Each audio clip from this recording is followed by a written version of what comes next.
بسم اللہ الرحمن الرحیم۔ السلام علیکم ناظرین، کیا آپ یا آپ کے گھر میں کوئی دل، ہائی بلڈ پریشر یا یورک ایسڈ کا مریض ہے اور کیا ڈاکٹر نے انہیں گوشت کھانے سے بالکل منع کر دیا ہے؟ تو پریشان مت ہوں، آج کی ویڈیو میں ہم جانیں گے کہ ان تینوں بیماریوں کے باوجود آپ کون سا گوشت کتنی مقدار میں اور کس طرح پکا کر محفوظ طریقے سے کھا سکتے ہیں۔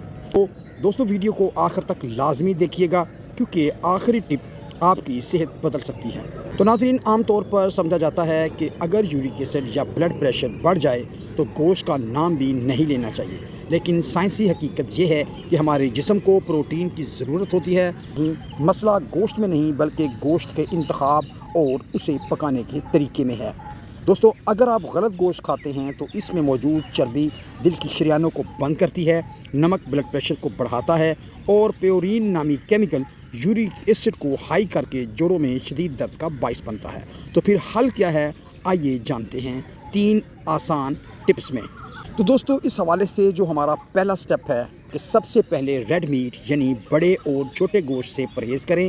اس کی جگہ بغیر سکن کے چکن، مچھلی کا استعمال کریں۔ مچھلی تو دل کے مریضوں کے لیے ایک تحفہ ہے کیونکہ اس میں اومیگا 3 فیٹی ایسڈز ہوتا ہے، لیکن اس بات کا خیال رکھیں کہ کلیجی، مغز، گردے اور پائے سے مکمل پرہیز کریں کیونکہ یہ اس سے بڑے دشمن ہیں۔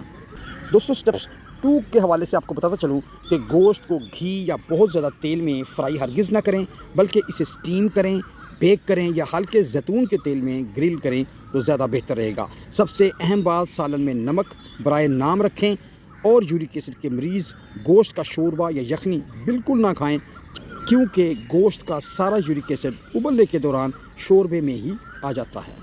دوستو، اب ہم بات کریں گے اس ویڈیو کے سٹیپ 3 پہ۔ تیسرا سٹیپ ہے مقدار۔ ایک وقت میں صرف اتنی بوٹیاں کھائیں جو آپ کی ہتھیلی کے سائز کے برابر ہوں، یعنی کہ تقریباً 60 سے 80 گرام۔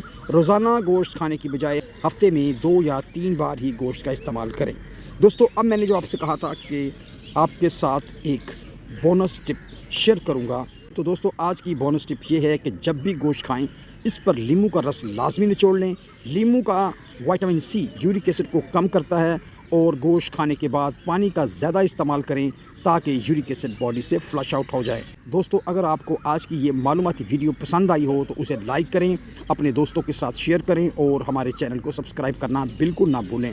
اپنی صحت کا بہت خیال رکھیں۔ اللہ حافظ۔